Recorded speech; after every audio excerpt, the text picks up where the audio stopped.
Bienvenidos a Impulso Literario. Dice la dama, el frío ya no hiere mi cuerpo.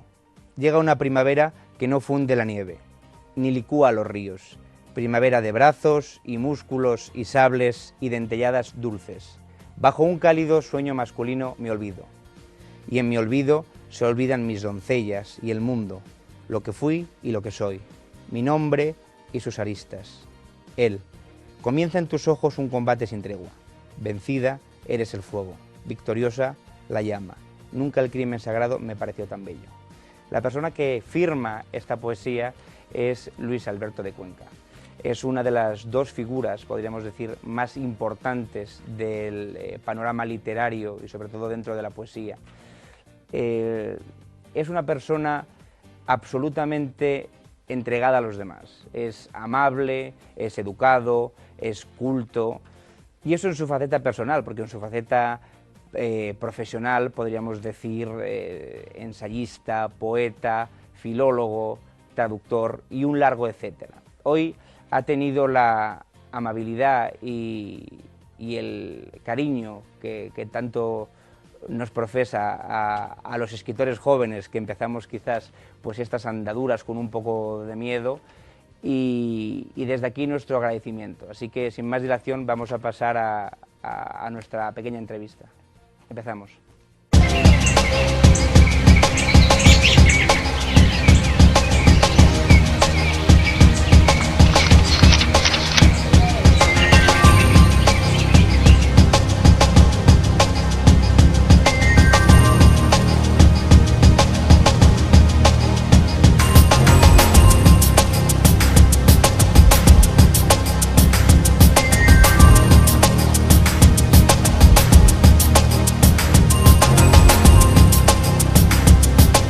De Cuenca, muchísimas gracias por estar aquí con nosotros. Estoy encantado de estar siempre con vosotros, querido Alejandro. Pues bueno, creo que como es el inicio del programa, es de ley que empecemos precisamente hablando de eso, ¿no? De los inicios. ¿Cuándo te diste cuenta que lo tuyo era escribir? Es decir, que eras un hombre que se iba a dedicar a la literatura y que era realmente su pasión. Todavía no me he dado cuenta de que soy un hombre que lo que sirve es para escribir del todo, ¿no? Yo creo que eso no es bueno pensar que ya está todo decidido y que el camino que ha tomado uno es el único que podía tomar. Lo que sí es cierto es que desde niño, yo diría desde los 10, 12 años, me gustó escribir. Me acuerdo que me regaló mi madre un cuaderno de tapas rojas donde escribí a mano mis primeros poemas, que eran claras imitaciones, yo diría que burdas imitaciones de Juan Ramón Jiménez y de Rabindranath Tagore, que lo había traducido también Zenobia y Juan Ramón, de modo que era otra vez Juan Ramón Jiménez. Claro. Ha sido mi padre literario, Juan Ramón, y la verdad es que desde entonces no he parado de escribir, pero siempre con un sentido del amateurismo. No me ha gustado profesionalizarme en la escritura. Lo he tenido fácil porque si hubiera sido novelista, obviamente, pues eso sí que conlleva una especie como de compensación económica, pero los poetas, como no ganamos un euro, pues no hay ningún problema. Claro, porque sobre todo eres poeta. ¿Por qué te gusta más? Bueno, pero no vivo de la poesía. Ya. Pero, es decir, tu obra literaria principalmente se compone de poesía, ¿no? Y yo creo que junto con Luis García Montero sois los dos las dos figuras más importantes, ¿no?, de la poesía contemporánea en España. Muchísimas gracias por lo que me toca. ¿Por qué empezaste a, digamos, a explorar más esa vertiente literaria, más que otras, por ejemplo? Bueno, yo creo que la poesía, uno está irremisiblemente condenado. Es algo que se nace con la perspectiva de que va a tener uno que acabar en brazos de la poesía, y es lo que me ha ocurrido a mí. Yo no creo que se elija el camino. Decía Borges en fragmentos de un evangelio apócrifo, un maravilloso texto incluido en Elogio de la Sombra, que no es el hombre el que elige, es la puerta. Pues la puerta de la poesía me eligió, lo mismo que me eligió la puerta de la filología clásica, lo mismo que me eligió las puertas del Consejo Superior de Investigaciones Científicas cuando oposité allí, porque claro, obviamente el poeta tiene que ser otra cosa además de poeta, porque si no estaría mendigando en los semáforos de la capital, ¿no? Como yo he estudiado Derecho, te voy a preguntar, y bueno, también me gusta también, la literatura. Poco. Estudié dos cursos. Pero ya sabes que ha habido un montón de escritores que dicen que, bueno, el mundo del derecho, el mundo jurídico está muy ligado, ¿no?, con el mundo de la literatura. Cuando huiste, digamos, del árido y horrible mundo del derecho que, Bueno, por pero desgracia, para conozco... mí árido y horrible, pero en cambio, por ejemplo, mi mujer es licenciada en Derecho y doctora en Filología, y a ella le gusta más el Derecho que la ¿Verdad? Filología. Hay gente para todo. En cualquier caso, yo creo que ha habido grandísimos juristas que a la vez han sido escritores importantes. Estoy pensando, sin ir más lejos, en Juan Manuel de Prada, uno de nuestros mejores novelistas, que también es abogado, ¿no? O más que abogado, licenciado en Derecho. No creo que fuera a ejercer nunca. En cualquier caso, creo que está muy ligado. Una carrera de letras, sin ser de letras puras, la carrera de Derecho, que suscita pues muchísimas adhesiones por parte de los escritores, de modo que en mi caso mi vocación era filológica, por eso estudié filología. No tanto, la poesía no me constreñía en absoluto nada el haber estudiado Derecho. Creo que es perfectamente compatible ser jurista con la poesía o ser economista con la poesía, etc. Ahora, es que yo también tenía otra vocación, diríamos secundaria, pero importante en mi vida también, que era la filológica. ¿Y ha quedado algo del estilo de escritura jurídica, digamos, en algo tan distinto como es la poesía? En Stendhal decía que había escrito sus novelas a golpe del Código Penal, que es lo que las cláusulas del Código Penal de la época es lo que más le había ayudado, y el Código Civil también había contribuido a su escritura. En mi caso, en absoluto. Yo no creo, porque estudié solo 2 cursos de Derecho, con muy buenas notas, pero al mismo tiempo sin que quedara el pozo suficiente como para que me marcara el lenguaje jurídico. Porque al igual que al ejemplo que has dado, creo que Delibes también decía, ¿no?, que él pulía su escritura con, me parece que con el Tratado de Derecho Mercantil de Garrigues Walter, creo, ¿no?, que era una de las anécdotas. Probablemente Delibes había leído la anécdota de Stendhal. Luego escribiste La caja de plata al tiempo que opositabas. No sé si al tiempo... 79, bueno, entre el 72 y el 78 yo solo publico 2 libros. En el 72 Elsinore y en el 78 Scolia. Estamos hablando de libros de versos, que es lo que hemos venido a hablar aquí. Es entonces cuando preparo mis oposiciones. Las saco en el año 78, en el Consejo Superior de Investigaciones Científicas, y ya entonces puedo permitirme el lujo de pensar el mundo de una manera poética, porque la verdad es que hasta que no tienes los garbanzos e incluso, qué sé yo, un acompañamiento de los garbanzos asegurado, pues obviamente no puedes dedicarte a la poesía de una manera total. Ahora bien, en esos años que yo me dedicaba a opositar, obviamente seguía mirando el mundo con una mirada poética y seguía ejerciendo en mí el exterior, la influencia poética que luego se trasladaría a mis versos, no cabe duda. Es imposible dejar de ver el mundo para un poeta de esa manera. Claro. ¿Crees que cambia mucho también el funcionamiento del cerebro una vez que uno ha superado una oposición o un ejercicio de memorización, ¿no?, tan... para luego dedicarse a algo como la poesía? Por ejemplo, yo tenía un profesor de Derecho que me decía eso, que a él le hubiera encantado seguir escribiendo, pero que de alguna manera el Derecho le secó, ¿no? Pero el Derecho, por ejemplo, las oposiciones de Derecho son muy memorísticas y hay que estudiar muchos temas. Yo tengo, por ejemplo, parientes muy cercanos en mi casa que han preparado abogacía del Estado, notarías, etcétera. Y entonces eso implica un esfuerzo subsidiario que no existe en filología. Las oposiciones de filología son mucho más intensas, pero no tan extensas. Quiero decir, hay una serie de temas, pero puede ser una veintena de temas.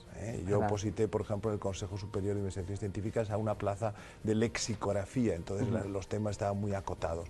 No es lo mismo, no entorpece en absoluto ni molesta el periodo de oposiciones en filología o en cualquier otra disciplina de humanidades puras. Es distinto de Derecho.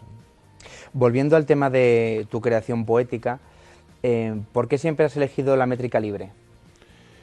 Bueno, primero he elegido la métrica, cosa que es inusual en los tiempos que corren. La gente no elige ningún tipo de métrica. Por lo general mi poesía es isosilábica, empleo alejandrinos, endecasílabos fundamentalmente, pero también verso libre en ocasiones, pero en ocasiones muy limitadas. De modo que, en el fondo, mi elección es más bien neoclásica, no en el sentido del periodo neoclásico histórico, sino en un sentido de un nuevo clasicismo. Yo creo en la poesía clásica y, por tanto, quiero adoptar unos moldes métricos que pertenecen a esa poesía. Ahora bien, he hecho sonetos, por supuesto, he hecho otros poemas rimados, pero el aire de la época, el aire de nuestro tiempo no es un aire de rima continua. Entonces, en ese sentido, he obedecido a lo que me dictaba la brisa que soplaba en mi calle, ¿no? Lo que no se puede hacer es resistirse al mundo que le ha tocado a uno vivir. Entonces, obviamente, yo no puedo escribir como Campoamor o como Núñez de Arce, ¿no? Tengo que escribir como alguien de mi tiempo. Decía don Antonio Machado que la poesía, antes que nada, era palabra en el tiempo. Pues mi poesía da testimonio de mi tiempo, de mi biografía, de los años que me haya tocado vivir.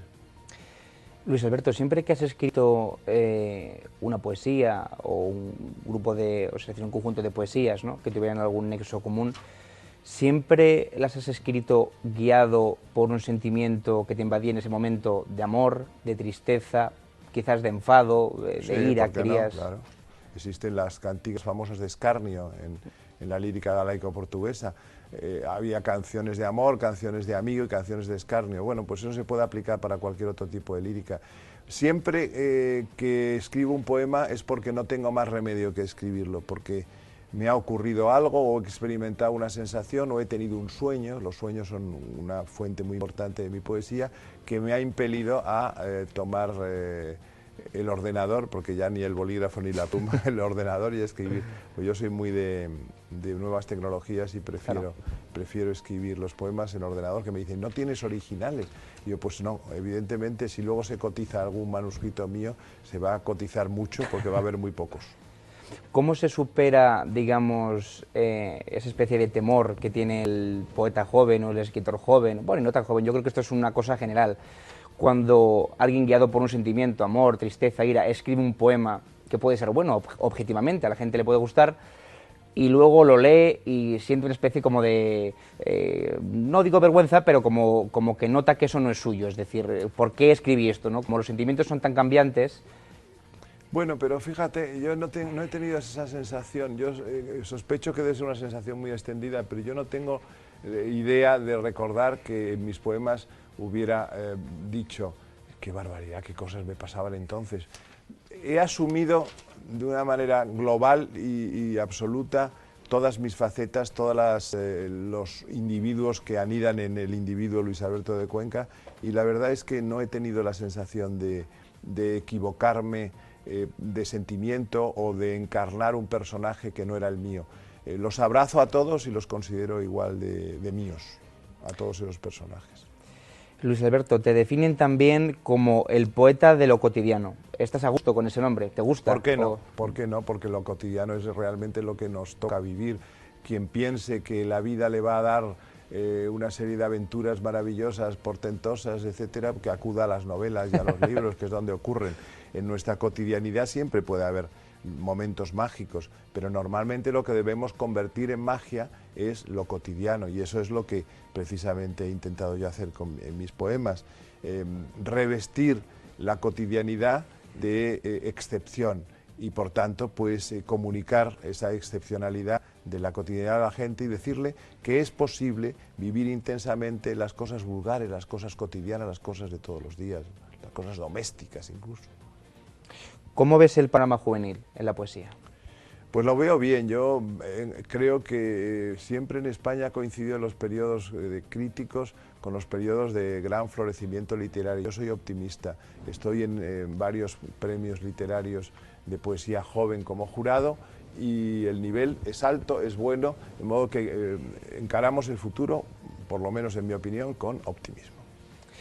¿Qué opinión te merecen los concursos literarios? Ya sabes que están muy vilipendiados y que... Bueno, algunos... España es el país del mundo que tiene más concursos literarios, pero creo que es una buena vía también de dar a conocer a gente que realmente pues, es su primer libro, no sabe qué hacer con él. Y los concursos literarios están siendo vilipendiados porque muchos de ellos están otorgados de antemano, pero otros no. Y diríamos que son la minoría los que están concedidos de antemano. Antes de dejar paso, los más importantes, pero es la minoría. Antes de dejar paso, Sonia, me gustaría que nos dijeras o lanzaras un mensaje a aquellos jóvenes que están empezando a escribir poesía, que ya sabes que es la parte quizás actualmente menos comercial, sin duda, podríamos decir actualmente por lo menos. ¿Qué les dirías para que se animaran, para que no perdieran Yo creo que es difícil animar a alguien, porque yo pienso que la poesía, el que la tiene dentro, va a seguir escribiendo poesía contra viento y marea, publique o no publique, tenga un reconocimiento más amplio o menos amplio.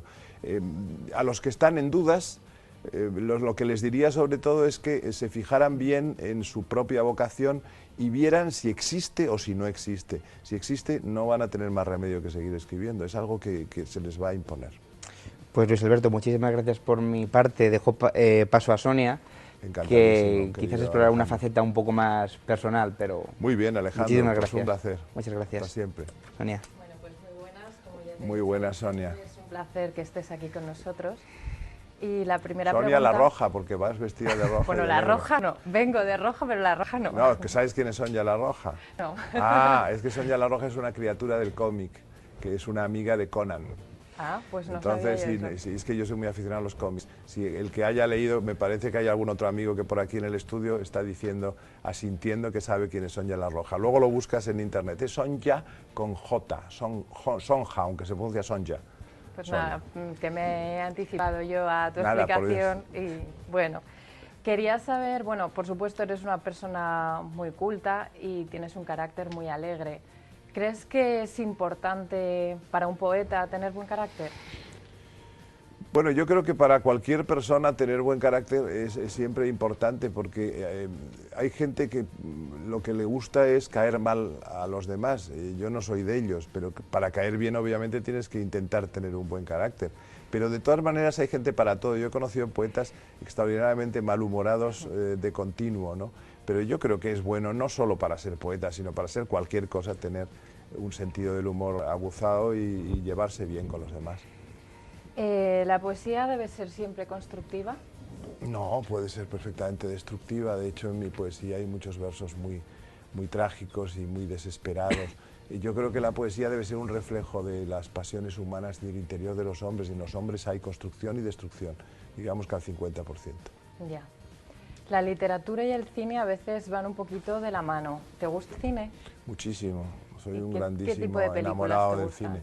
Me gusta sobre todo el cine norteamericano, que es el que sigue la narración, diríamos, que inventó Dickens en el 19 y que luego Griffith a principios del siglo XX pues traslada en imágenes. Me gusta mucho el cine de género, el cine negro, el cine de aventuras, el cine fantástico, el western, los géneros. Escribes poesía, pero ¿qué te gusta leer?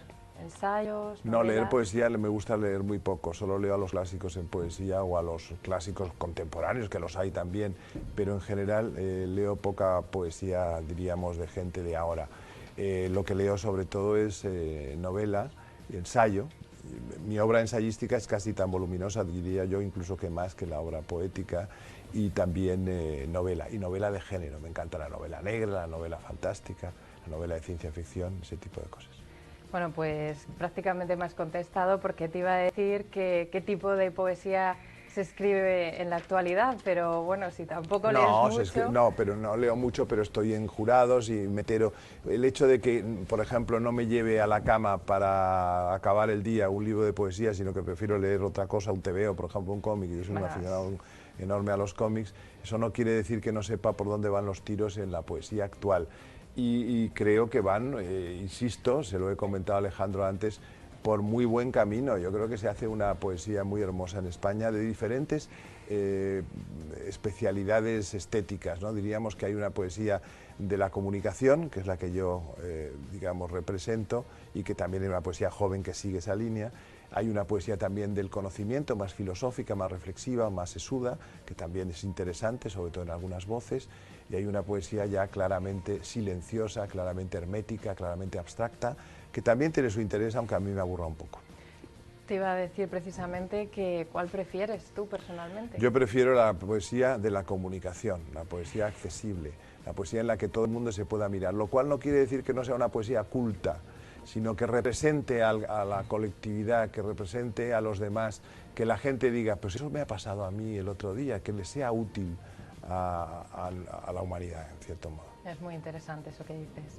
Y ya para terminar, si tuvieses que hacer o elegir una antología tuya, ¿cuál sería?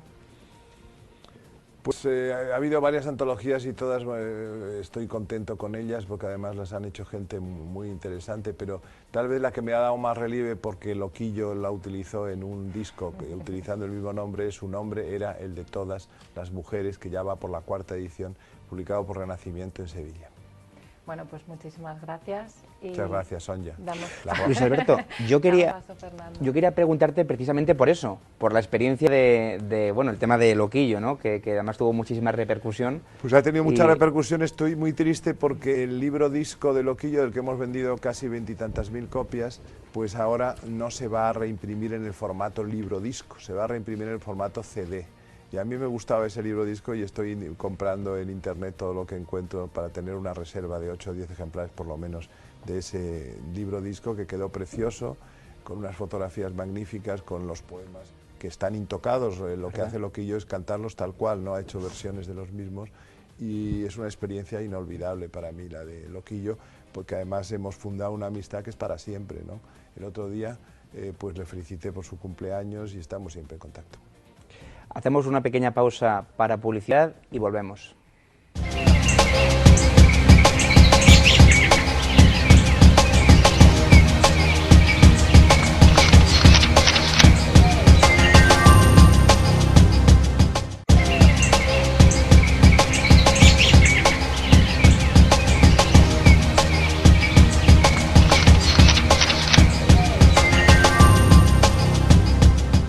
Bueno, pues regresamos después de esta pequeña pausa publicitaria. Aquí en el estudio van a empezar a surgir, como por arte de magia, cubiertas de libros de Luis Alberto, junto con fotos que hemos elegido. Y para ello, pues hemos traído a el que yo creo que es su fan número 1, luego lo aclarará él. O sea, mi fan, el único, más que el número 1 y único. ¿Tú crees? Que es sevillano, poeta, joven, o sea que bueno, realmente reúne todos los requisitos para ser fan de Luis Alberto, ¿no? Así que, adelante. Bueno, hay que decir que en Sevilla, además, desde la taifa de Sevilla de Al-Mutamid, que era un grandísimo poeta, ya se salen los poetas. En toda Andalucía realmente es tierra de poetas. De hecho, yo estoy particularmente orgulloso de ello y no se le da tanta relevancia como se debería, ¿verdad? Usted que ha estado por allí, ¿ve la relevancia de los poetas andaluces en Andalucía? Sí, creo que en Andalucía los poetas tienen un lugar y que la sociedad de algún modo los considera. Quizá te parezca siempre poco, ¿no? Pero en cualquier caso yo creo que sí, hay muchas editoriales, hay muchos sellos. Por ejemplo, acaba de salir ahora Las Palabras con Alas, está figurando ahora en la pantalla. Palabras con Alas es un libro de un nuevo sello andaluz, sevillano, La Isla de Siltolá, que está publicando cosas estupendas, lo dirige Javier Sánchez Meléndez. Renacimiento de Sevilla, donde publiqué yo mis primeros libros con Abelardo Linares al timón. Bueno, Málaga, ya que quieres que te diga, rebosa de colecciones de plaquettes desde siempre. Andalucía es un vivero formidable de poetas. ¿Eso quizás tenga que ver con nuestra habla? ¿Puede ser que...? No creo que tenga que ver con el habla, yo creo que tiene que ver con que hace buen tiempo, que da gusto allí escribir y que se pasa muy bien en Andalucía. Y es la Bética, que era provincia senatorial. Date cuenta que en España había muchas provincias, pero la única senatorial era la Bética. Bueno, empezamos ya con las que yo tenía preparadas, que hemos empezado aquí a hablar de... No pasa nada. Que a ver. Yo veo que, en cierto modo, esa filología clásica que ha estudiado usted, en cierto modo, a la hora de escribir ha renunciado un poco a ella, aunque habla de un neoclásico, pero, por ejemplo, ese verso libre suyo, que para mí es tan importante... Pero fíjate que no he renunciado, porque fíjate, se han hecho varias tesis doctorales y han salido varios libros sobre mi poesía. Dos de ellos son sobre el mito clásico en la poesía de Luis Alberto de Cuenca. Quiero decirte con eso que libros de 300 y 400 páginas, o sea que da para mucho el influjo de la filología clásica en mi poesía. Lo que ocurre es que muchas veces no hay que avisar que uno está dedicando el poema a Safo o a Eurípides o a Calímaco o a Catulo, sino que realmente están en la trastienda, pero están todos. No, lo griego y lo romano está absolutamente impregnando toda mi poesía. Y aunque no queramos, siempre los primeros que escribieron, y desde entonces creo que en cierto modo les imitamos aunque no lo sepamos, porque toda la poesía que escribimos va en torno a los mismos temas y muchas veces no se repiten las metáforas, pero sí que van en el mismo sentido, ¿no? Pero es que primero que las metáforas son siempre las mismas, escríbalas Agamenón o su porquero, se escriban en la antigua Grecia o en Islandia con los grandes autores de sagas.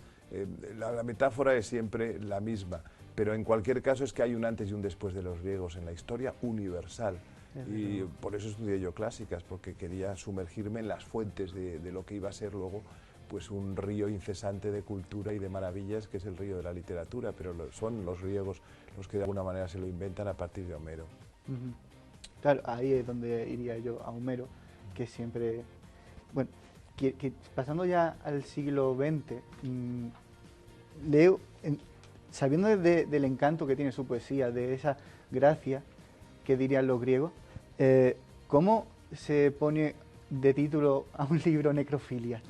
Un título tan negro. Bueno, Necrofilia de todas maneras es un cuaderno de 4 poemas. El título tiene su explicación. Yo tenía una novia, mi primera novia, Rita Macau, falleció en un accidente de automóvil cuando tenía 19 años, antes de cumplir 20 años, entonces aquello me marcó de una manera decisiva. Entonces el cuaderno, la plaquette que publiqué con el título de Necrofilia iba dedicada al recuerdo de mi novia muerta, por eso lo de Necrofilia. Claro, y por eso tiene... Necrofilia, amor a los muertos, claro, amor en este caso sí, a mi novia desaparecida. Desde luego. Por eso tiene ese plaqué que se llama ese saudades, ese recuerdo del amor que ya ha pasado. Claro, pero no solo en ese cuaderno, sino en general, cuando hay un acontecimiento en tu vida que te marca de una manera especial, como es la muerte de un ser querido, cuando tienes 20 años tenía yo y ella no había cumplido todavía los 20, pues obviamente aparece siempre a lo largo de mi obra. De hecho, ahora en Ínsula, en la revista Ínsula, va a aparecer un trabajo que me lo dijo el otro día la persona que encargada de llevar a cabo la revista, Arantxa Gómez Sancho, que es sobre la aparición de Rita en mi poesía a lo largo de los años, ¿no? O sea que ya ha habido estudiosos que se han encargado de rastrear esa presencia. Qué bello. Y le diría que hay un verso de Cernuda, lo tuiteé ayer precisamente, dice, olvido de ti sí. Más no ignorancia. Efectivamente. Eso es muy bonito, eso es lo que he dicho yo siempre. Los grandes amores de la vida de alguien siempre conllevan ese sentimiento expresado por Cernuda de manera admirable. Puede olvidarse a la persona a la que has amado, pero nunca ignorarla. Desde luego. En el caso mío ni la he olvidado ni la he ignorado a mi primera novia.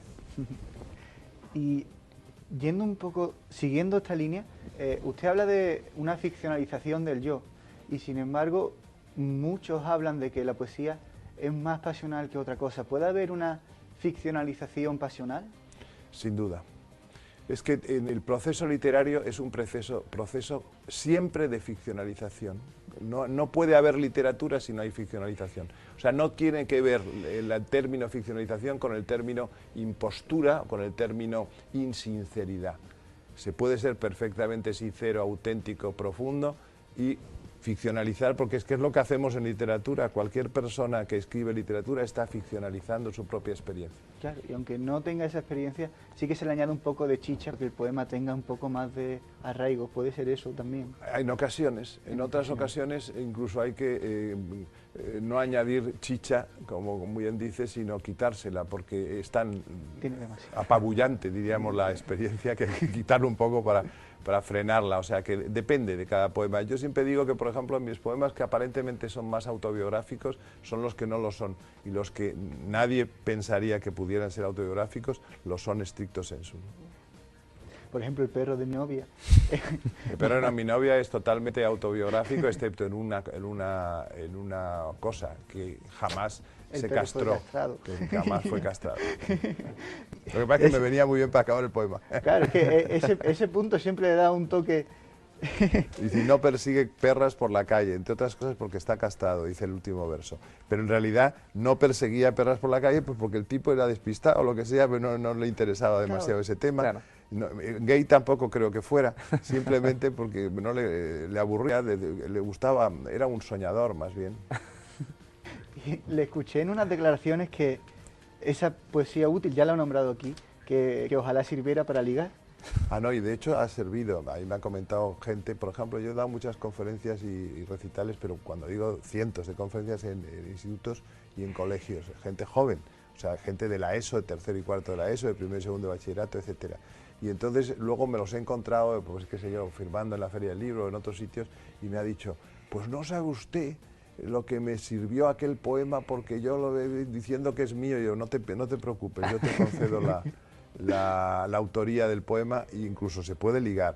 Pero no solo sirve para ligar, sirve por ejemplo para mitigar una pena, sirve para acompañarte en el dolor, sirve también para acompañarte en la alegría. La poesía siempre debe ser cercana, debe aproximarse a los demás y debe ser, insisto, útil. Por eso su poesía tiene tan poco de pedante, de esa poesía inalcanzable para una persona que no haya estudiado filología. Mi poesía, por ejemplo, tiene muchísimas claves culturales. Si se es culto, se disfruta aún más de mi poesía, pero hay un acceso a mi poesía directo que no tiene por qué tener mediaciones culturales.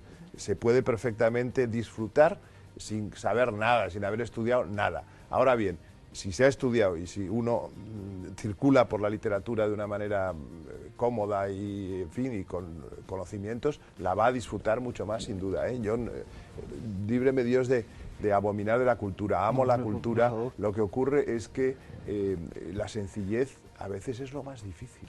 Desde luego. De hecho, me gustaría nombrar un poema que de su segundo libro, de Elsinor, que es difícil. Elsinor.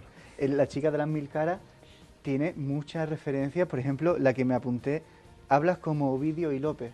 Hablas en verso, como Ovidio y Lope. Es que, como Ovidio y Lope. Es que Ovidio, en un pasaje, me parece que es de Las Tristes, dice, quotentaban dicere versus erat, que significa, y todo lo que se me ocurría decir, lo que intentaba decir, me salía en verso.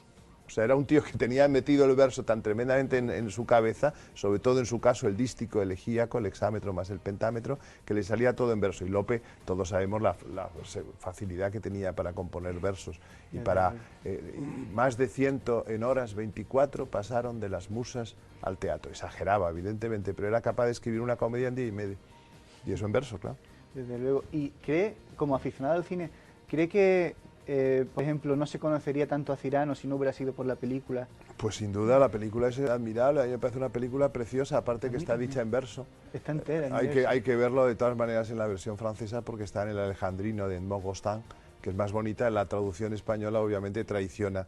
Si hubieran utilizado una traducción muy buena que hay de Jaime Cambani, de su hija Laura, que apareció en Austral y que es totalmente en verso castellano, pero siguiendo el molde francés, pues hubiera estado mucho mejor, pero no lo han hecho. En cualquier caso, la película Cyrano acerca mucho el mito de Cyrano a la gente y es muy, muy bien recibida por personas que, como yo, que siempre defendemos la unión de la cultura popular y de la gran cultura.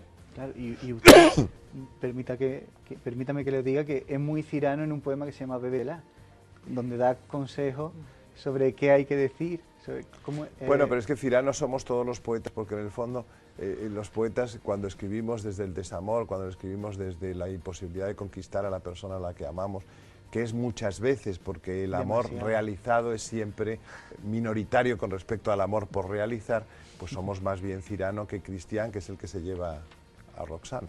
Vaya que sí. Me hace, antes de morir.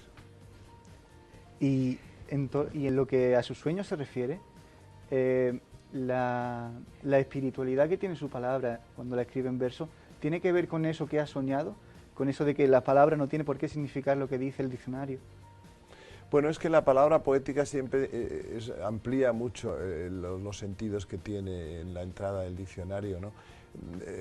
Hay una manera de expresarse poéticamente que es mucho más enriquecedora que la manera de expresarse en prosa, ¿no? Eso tiene su, diríamos, traslación en que la interpretación de los versos siempre es mucho más complicada que la de la prosa, incluso cuando el verso es muy sencillo, ¿no? Pero llena muchísimo más, a mi juicio. Hombre, yo creo que la poesía es la literatura por excelencia, que todo es poesía y de que del tronco único que era poético se desgajan todas las demás, ¿no? De las hecho, demás disciplinas y genéricas.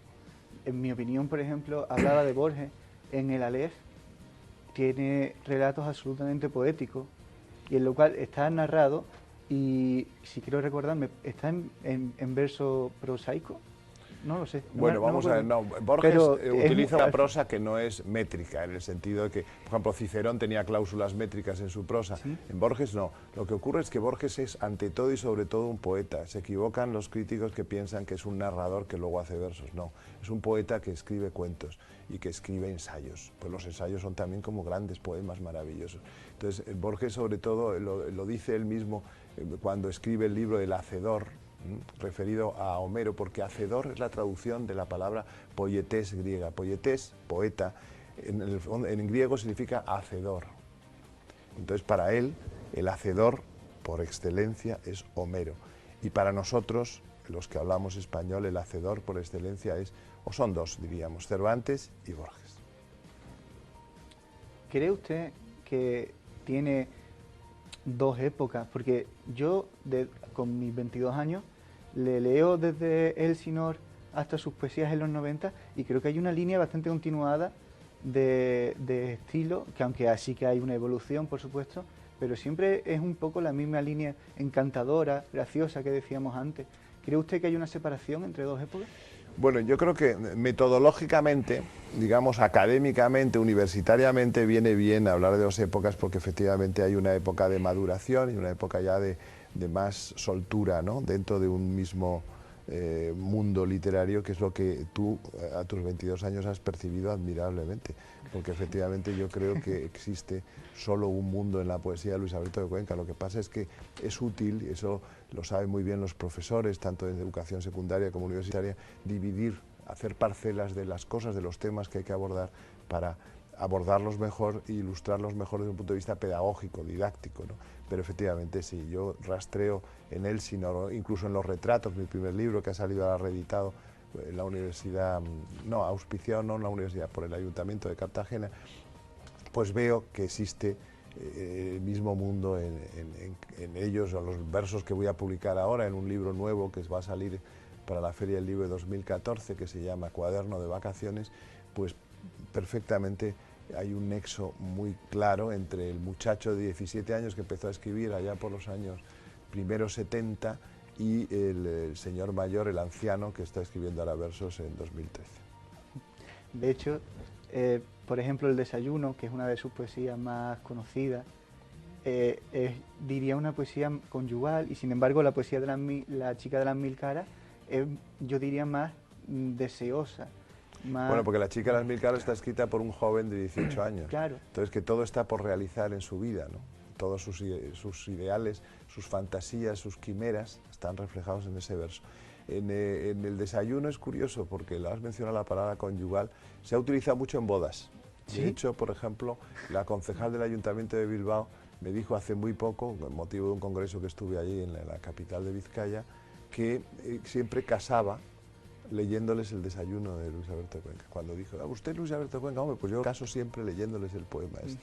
De modo que es incluso preconyugal casi, de noche de bodas, como quien dice.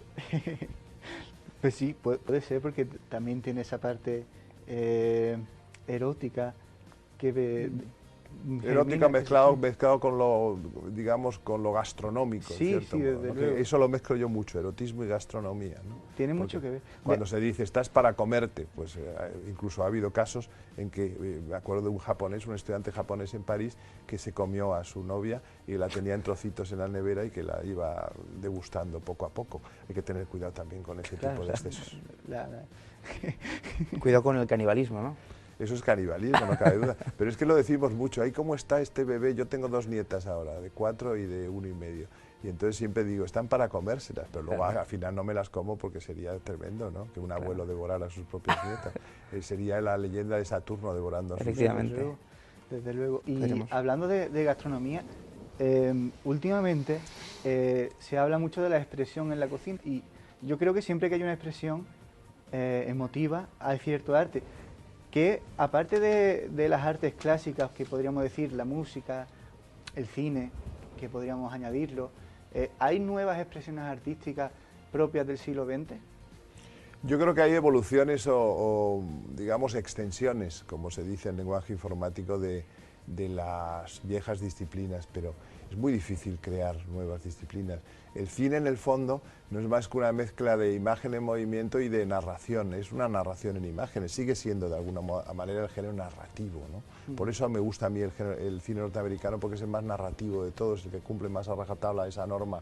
El cómic, por ejemplo, no es más que arte secuenciado, son como pequeñas pinturas secuenciadas en viñetas que además encima cuentan una historia. Pero también, por ejemplo, los cuadros de Botticelli, de la historia de Nastagio, degli Onesti, que están en el Prado, y uno de ellos en una colección privada italiana, también cuentan una historia en cómics. O los retablos de las iglesias medievales también están contando historias secuenciadas, son los primeros tebeos. Digamos que todo arte que presuntamente está inaugurando una nueva etapa en el mundo tiene también sus precedentes. Yo soy de los que creen que el Homo sapiens sapiens, ya desde que salió de las cavernas, lo inventó prácticamente todo, que en Altamira, en Lascaux, en Chauvet, en las grandes cuevas paleolíticas de Europa, ya está la mejor pintura que puede realizarse nunca. De modo que, o en el cine, Griffith, por ejemplo, agotó el lenguaje del cinematógrafo.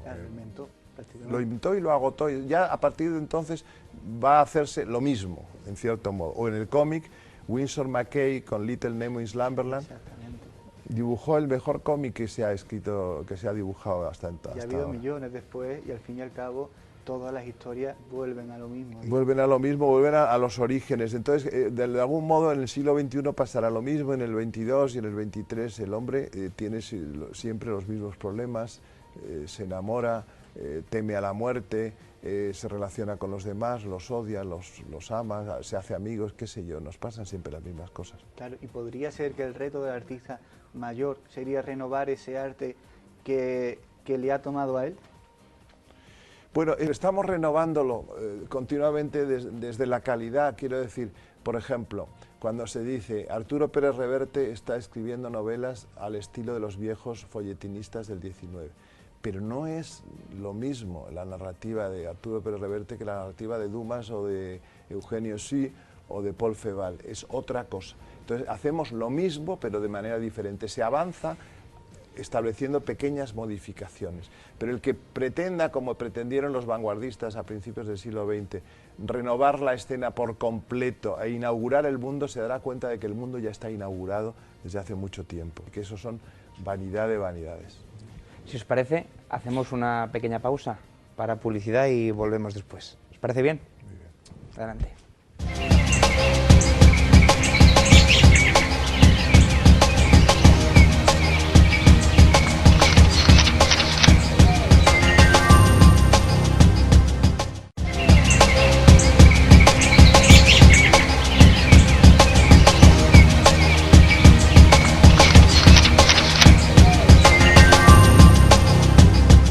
Bueno, pues ya estamos aquí, ya hemos vuelto de esa pequeña pausa publicitaria y aquí volvemos, ¿no? Yo quería, vamos, si me dejas meter baza ya, ¿te parece bien? Luego arreglamos cuentas y tal. En unas entrevistas que he visto de ti, he visto que tenías, un culto casi secreto a las figuritas, es decir, al coleccionismo de figuras o de películas de... Bueno, digo Me gusta casi... mucho el modelismo de figuras, sí. Digo casi secreto porque ha salido en más entrevistas, por lo tanto ya no es secreto, pero ya vamos. No es secreto, ya nada de secreto con internet, ya nada de secreto. Los cómics te gustan mucho, ¿verdad? Desde siempre, desde pequeño. Mi padre, por ejemplo, era también un gran friki, pero de los juguetes. Y los juguetes en casa predominaban de una manera brutal sobre los tebeos, ¿no? Él tenía una maqueta gigantesca de tren eléctrico en el que había montañas, había ciudades, había trolebuses que circulaban, había funiculares, que todo funcionaba. Y aquello, por ejemplo, que era la envidia de mis compañeros de colegio y de mis amigos, sin embargo, pues claro, como yo lo tenía, pues no lo valoraba tanto. Entonces, en cambio, los tebeos siempre me fascinaron. Yo he sido un niño que ha leído muchísimos tebeos, que ha coleccionado tebeos de una manera casi enfermiza. Me fascinan los cómics y me siguen interesando muchísimo, ¿no? Qué sé yo, por ejemplo, El Guerrero del Antifaz, que es previo a mí, porque es de los años 40 sobre todo, aunque acaba en los 60, sí, pues es mi héroe favorito. Qué sé yo, en el WhatsApp, por ejemplo, mi figura es el Guerrero del Antifaz, para que os hagáis una idea. Y los teos patrios, es decir, Mortadelo y Filemón, Pepe Bueno, pero Gotretti... el Guerrero Antifaz es un TVO patrio. ¿Ah, sí? De Manuel Gago, Ah, yo no por lo favor. sé. Y es que en Señor cómics... de Valladolid. Yo es que me quedé en Mortadelo y Filemón. No, pero al revés, te quedaste muy arriba, porque Mortadelo y Filemón son actuales. De hecho, ahora me ha dedicado un número, una revista malagueña muy bonita que se llama Litoral, que conoceréis quizá, una revista mítica que publicó desde los años 20, y tiene números monográficos, me ha dedicado uno a mí. Ibáñez, que tengo muy buena amistad con él, el autor de Mortadelo, me dedica un dibujo muy divertido en que Mortadelo y Filemón aparecen y tal igual. Os invito a que veáis ese número. Lo buscaré. Con Tintín también tienes, o sea, te gusta mucho Tintín, porque he visto Tintín que... muchísimo, me gusta mucho la línea clara franco-belga y he leído mucho a Tintín y suelo llevar relojes de Tintín, hoy no, hoy llevo uno de Popeye, que es otro de mis héroes favoritos, pero en cualquier caso tengo muchos relojes de Tintín y corbatas de Tintín que tampoco llevo hoy, llevo a un señor que toca el saxo y que es negro, jazz también me gusta mucho, etc. ¿Te gustan también las adaptaciones que han hecho para los dibujos animados, estas películas? Pues no son malas las películas de dibujos animados de Tintín, pero sobre todo lo que hay que leer son los 24 álbumes, que son lo que está el talento de Hergé, ¿no? Que yo creo que es uno de los grandes padres fundadores del siglo XX, yo creo que es un mago del dibujo y de las historias secuenciadas. Hablamos durante la publicidad de lo poco que nos queremos en España y hemos estado hablando de La Triste, de lo bien que está hecho. Y lo bien que está resuelto el siglo de oro en las páginas de la serie La Triste. ¿Verdad? Y de lo poco que nos queremos, de que parece mentira, decía usted, que no le hayan hecho una película a Hernán Cortés. Que para mí Hernán Cortés es más grande que Alejandro Magno y que Julio César juntos. Quiero decir, un tipo que conquista un imperio con unos pocos centenares de hombres y unos pocos caballos, que por cierto, eso es lo que más asustó a los aztecas, los caballos, porque no lo conocían. Pero curiosamente, y hay que decir que los caballos donde nacen es en América. O sea, el paleocaballo es americano. Lo que ocurre es que por Bering, cuando todavía está unido el estrecho de Bering con Asia, se van de América y pueblan la Eurasia.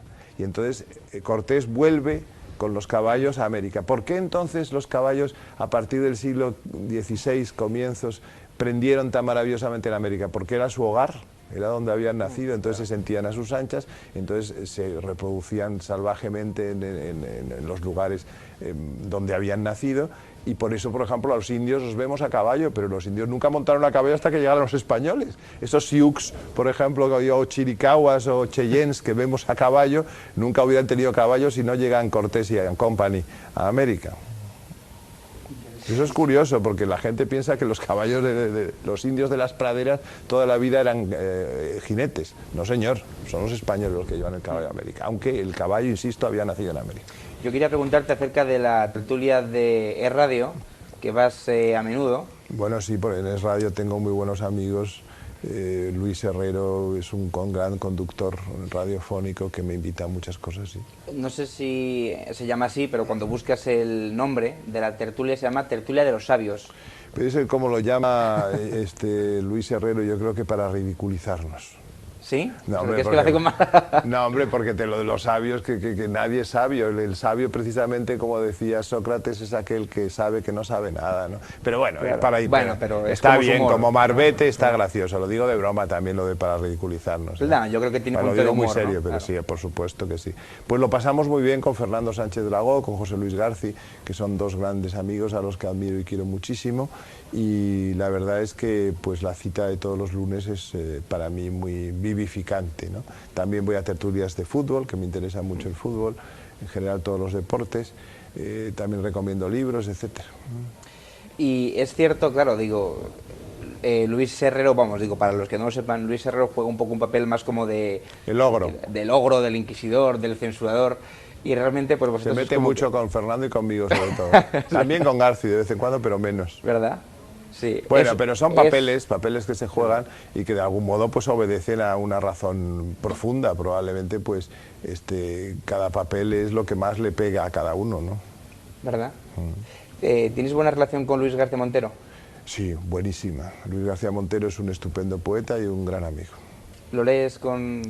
Lo leo habitualmente, no solo su prosa, sino sus ensayos, que son estupendos. El libro, por ejemplo, que ha escrito sobre Bécquer me parece admirable. El que ha escrito sobre Ángel González también. Son dos grandes poetas a los que admiro mucho, tanto a Ángel como a Gustavo Adolfo. Y la verdad es que me llevo muy bien con Luis García Montero. Realmente no sé vamos, por es qué, mi editor, claro. porque él es el director de la colección Palabra de Honor, junto con Jesús García Sánchez, Jesús Visor, Chus Visor, y ahí es donde publico mis libros. Bueno, realmente no sé por qué he hecho la pregunta, porque si ustedes lo conocen, es prácticamente imposible llevarse mal con Luis Alberto, es decir, no ha habido todavía una persona... con Luis García Montero también, es una persona Es verdad. encantadora. No, yo a él no lo conozco, pero como te conozco a ti, digo que es prácticamente imposible. Es más fácil que el mundo se termine mañana que llevarse mal con Luis Alberto. Pues muchísimas gracias por lo que me toca. Claro. Yo, siguiendo Ángel González, le alabamos, pero aparte de Borges, que ya le hemos nombrado creo que 2 veces, ¿no es cierto? No, Sí, sí, nos Borges olvida lo he hacer una nombrado pregunta. yo incluso al lado de Cervantes, porque me parece de la literatura escrita en español los dos más grandes. Fíjate cómo me mojo, Ay, sí. con Borges. Que ¿Cuáles, Borges cuáles? Cervantes y Borges, me comentaba ¿A antes. quién más diría como imprescindible? Hombre, imprescindibles para mí, por ejemplo, que uno siempre habla desde el subjetivismo y desde la experiencia personal, para mí han sido imprescindibles poetas como Jaime Gil de Biedma, por ejemplo. A mí también me parece. Jaime Gil de Biedma me parece un poeta admirable y extraordinario. Otro poeta que para mí ha sido imprescindible es Juan Eduardo Cirlot, el catalán de expresión castellana, que aparentemente hermético, pero lleno de emoción y para mí fascinante. Ha sacado su obra completa, Ciruela, en 3 gruesos volúmenes. Y otro poeta imprescindible para mí, mi maestro, siempre lo llamo así, Pere Gimferré, que firmaba Pedro Gimferré cuando escribía en castellano y ha vuelto al castellano porque al morir su mujer, María Rosa Caminals, una excepcional pianista, ha contraído segundas nupcias con una antigua novia suya de infancia con la que hablaba en castellano. Se llama Consuelo de Cominges, se llaman Cuca, y entonces ha vuelto al castellano por amor a Cuca. Y entonces sus últimos libros también son en castellano. Mi maestro, Jean Ferré, si no se hubiera escrito Arde el mar o La muerte en Beverly Hills de Jean Ferré, yo escribiría de otra manera. Quiero decir, me marcó Juan Ramón Jiménez, por supuesto, me marcó Saint-Jean Perse, el poeta, el premio Nobel francés, que me fascina, me han marcado Cirlot, Jean Ferré, Gil de Biedma, esos son mis maestros. Tiene una cosa en común con Gil de Biedma y se llama Loquillo. Bueno, Loquillo ha musicado poemas de Gil de Biedma, Sí. pero debo decir que nunca ha dedicado un disco entero a Gil de Biedma y a mí sí. Ahí vamos ganando. Hemos ganado a Jaime. Que no he tenido el gusto de conocerlo, lo pude conocer porque él murió en el 89, a los 60 años de edad, muy joven, y lo pude conocer, pero nunca lo he visto, ni me carteé con él, ni nada, simplemente lo he leído y me fascina. Y en cambio a Jean Ferré sí lo conozco mucho, personalmente, y incluso tengo el honor de ser su albacea testamentario. Yo digo siempre que me va vamos a ganar en esto de morirse primero, me voy a morir primero yo, pero bueno, él me ha elegido albacea, lo cual para mí es un honor. Yo tengo una pregunta que no ha salido antes. Es complicado, claro, a mí por ejemplo me gusta mucho Joaquín Sabina leerlo. Es complicado a Sabina veces... es otro gran artista, por supuesto. Es complicado, vamos, yo imagino que sí. Cuando yo he intentado alguna vez escribir poesía, que de hecho si algún día escribo seguramente nunca lo enseñaré porque me da bastante vergüenza, no sé por qué soy así de... Eso es que, tengo ese eso pánico. es que has escrito ya algo. Algo sí, pero bueno, en fin. Es complicado realmente hacerlo sencillo, ¿verdad? Es decir, yo creo que cuando se empieza, casi siempre se cae en el barroquismo, en el excesivo barroquismo. Yo creo que la precisamente- complicación, el hermetismo, digamos, la incomunicabilidad de la poesía, que muchos la defienden como el final último de la poesía, es precisamente incapacidad por parte del poeta de comunicar. En el caso de Sabina, que es un poeta estupendo también, pero sobre todo y por encima de todo es un comunicador musical, que lo que hace es unas letras estupendas, Claro. que además es muy gracioso, con unas rimas muy simpáticas y que comunican mucho y que ponen muy en comunicación con el lector las cosas que él quiere dar a entender, que son pues, las cosas de siempre, ¿no? El amor, la amistad, Claro. la soledad, etcétera. Pues Alberto, ha sido un verdadero honor tenerte aquí con No, nosotros. no, un placer y un honor para mí estar con vosotros, de modo que hasta cuando queráis y que siga este programa, larga vida a vuestro programa. Qué bien. Pues muchísimas gracias. Gracias a vosotros.